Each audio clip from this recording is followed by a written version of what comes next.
Kita berada di neraka dalam. Jalan nak masuk cabang 5. Kita berada di neraka.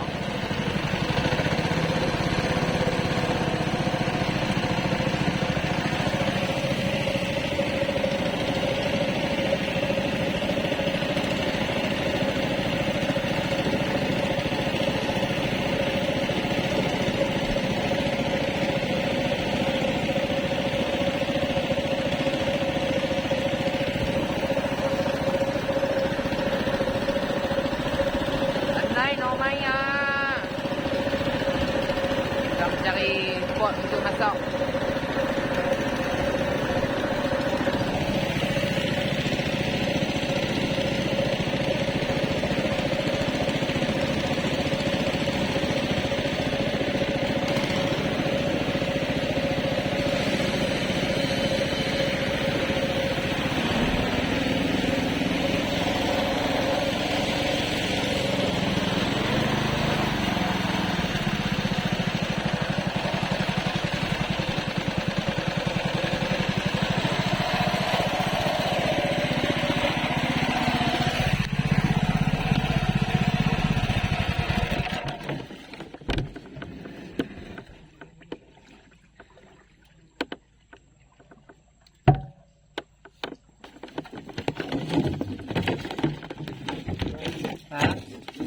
Oh, baiknya.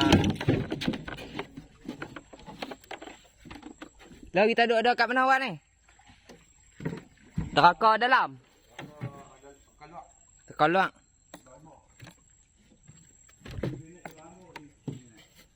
Dua-dua boleh naik cabang 5.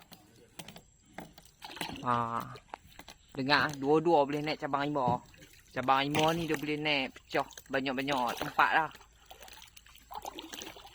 Neraka luar, neraka dalam.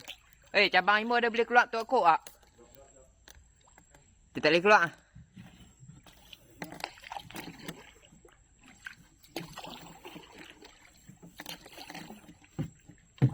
Pot baik lah untuk masak.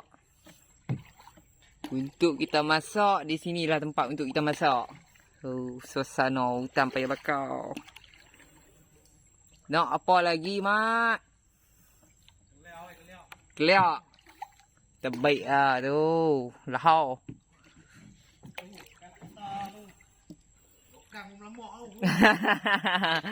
Kat sini tak ada lokang kalau nak cari. Kalau kat sini kita kena cari siput cangkui, siput seluk. Cabang rimba.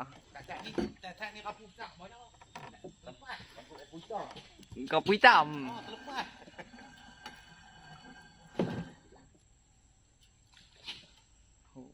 Ni kita duduk mana ni? Cari pot clear lagi lah. Kawasan ni lah. Ni nama tempat dia Cabang 5. Mana? Tempat dia memang rare lah. Unik. Unik dan rare. Mana nak dapat kalau duduk pekan tak dapat benda-benda macam ni. Cabang rimba. Tu dia kena perahu kecil lah. Perahu besar payah masuk. Dia untuk kita nak masuk ni kita kena perahu yang kecil. Kalau perahu yang besar susah lah sikit kita nak terokar.